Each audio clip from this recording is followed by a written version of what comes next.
I should say, first of all, that torture, in the narrow sense of the definition of the UN Convention Against Torture, is happening in most countries of the world. Usually not against kind of political prisoners, that is one category, but the big majority of victims of torture are ordinary criminal suspects, people who are suspected of having stolen something, often minor crimes, and then are just beaten up in order to extract a confession. So that's, I would say, 90% of the cases, because the administration of justice is not functioning. Well, as part of the role, national human rights institutions can make suggestions to reform the administration of places of detention. They can also make proposals for changes to national laws and policies that regulate places of detention. And further, they can actually make recommendations to the state to ratify international treaties, and principally here we're talking about the Convention Against Torture and its optional protocol. Our first objective is unification of information collected in relation to detention camps, only with a body of verified information can you form recommendations that's credible, that are based on experience. We want to win a war. We used to keep records, which we went to this place, we went to that place, and we made recommendations, and we make it appear in annual reports. But we want now to drive them towards a finding that will now help and persuade authorities to form either legislations within the country or persuade them to such an extent they can draw on international experiences, i.e. accede to conventions.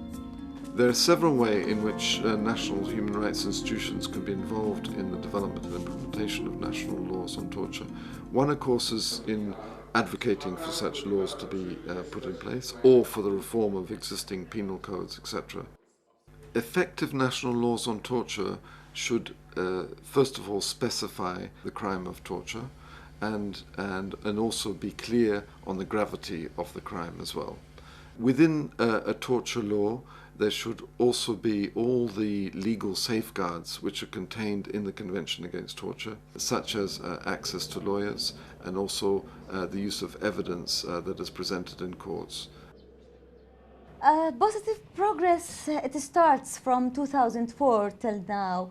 Actually, as I told you, we start with the scheduled visits, and later on we have our on-spot visits. Also, PSD, they start to build up a new presence, and it's in accordance with the international standards. And when it comes to reform and rehabilitation programs, they start to implement some programs. They start to implement some recreation, let's say, projects inside the prisons. We're also establishing a human rights office at the PSD, and it's under our authority as in one of the prisons, a human rights office in Swaga prison, one of the biggest prison in Jordan. This is a progress also. Well, our purpose is to ensure that there is compliance with the obligations under international instruments, and to move the department gradually towards a better provision of service and facilities for people in immigration detention. That's what we're looking to achieve. We do that because we publish a considered and detailed report which is given to the department for them to go away and consider, but we also make that report available to the public and the media so that our independent assessment is on show, and the department is well aware of that, so that helps us to get towards the aims that we have.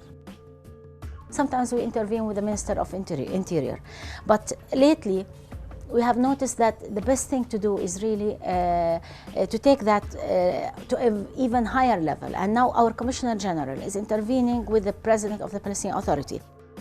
The practical thing is to stop torture, and now we're coming with a proposal to the President to publish and announce publicly to the security agencies, but go up publicly to say that the President and the Palestinian Authority is against torture, and that it will make those who have committed those cases, any person or any official who commits torture should be made accountable.